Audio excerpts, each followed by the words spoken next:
Samsung is ready to launch Galaxy A series. Hey, what's going on guys, welcome back to the channel, hope you're all doing well. Samsung Galaxy A73 is ready for launch and it is almost confirmed what we are going to get in A73. Renders are out for the Samsung Galaxy A73 and it is quite similar to the Galaxy A53. Galaxy A73 is quite a weighted device since it was rumored to launch in March 2022. And here we get the official event date. Samsung Galaxy A73 is going to unveil on 17th of March 2022. According to Dehoya Kim on his official Twitter account posted a picture of an event date. So now we are going to get 3 devices in Galaxy A series event. A33 extremely budget-friendly device, Galaxy A53 along with Samsung Galaxy A73. Before moving on, if you like the content, make sure to drop a like, subscribe to the channel and comment down below which A series device you are going to get this year. Samsung Galaxy A73 once appeared on Geekbench. We see some hardware specs of upcoming mid-range smartphone,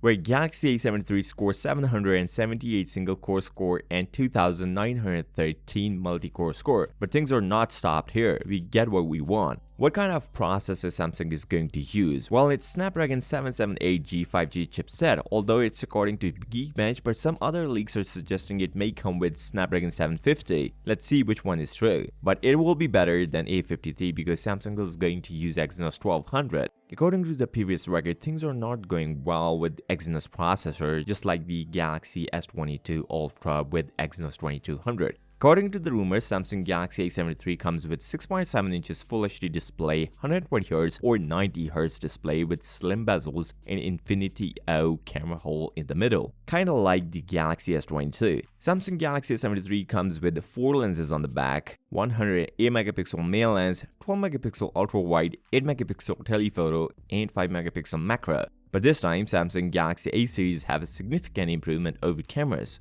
Galaxy S22 Ultra gets 108MP lens and now A73 is going to get it. Samsung Galaxy A73 will be going to have 5000 mAh battery. The most concern when we are looking for a mid-range smartphone is its price. Well, the leaks are pointing towards $599, which is eventually $600 phone. Let's see if this is true or not. So with that being said, if you came this far, drop a like, subscribe to the channel, comment down below which A series device you are going to get this year. I'll see you next time. Till then, peace out.